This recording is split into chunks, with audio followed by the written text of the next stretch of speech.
Hey guys, you're watching Cait Straight Up, and I'm Caitlin, and today I'm going to show you how to make a really easy honey mustard yogurt dip. Spring is here finally, and I know all of us are anxious to get outside and spend time outdoors, and there's nothing funner than when you want to snack outside to have something to dip in. I love dips for the spring and summer. I'm always looking for something fun to have with a glass of wine out there, and dips with fresh veggies or, some pretzels is a great snack for when you're hanging out outside. So I like to have a lot of different fun dips in my repertoire of dips for the nice weather, and this is one that I definitely do love.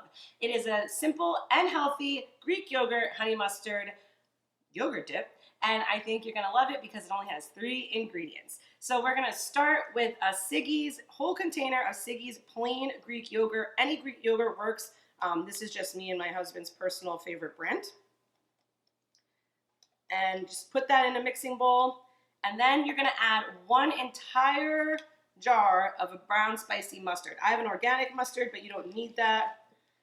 And just squeeze out a jar of mustard into the Greek yogurt. Mustard is one of those things that does not always picture well on camera, but squeeze it on in there. So if you want to kind of start mixing that together, and then you guessed it, you just add an entire jar of honey. I have an organic wild and raw honey here, but any honey works that you have. And honey is a pain in the butt. It takes a long time to squeeze out, but you're just going to squeeze into an entire jar. Or if you don't have a jar, this is actually 16 ounces. So based on everything else that you're using, that's what works. And then you're just going to mix that all together until it is nice and well blended. This is a pretty healthy dip. You have your Greek yogurt. Mustard has 0 calories. And then you have a nice organic raw honey in it.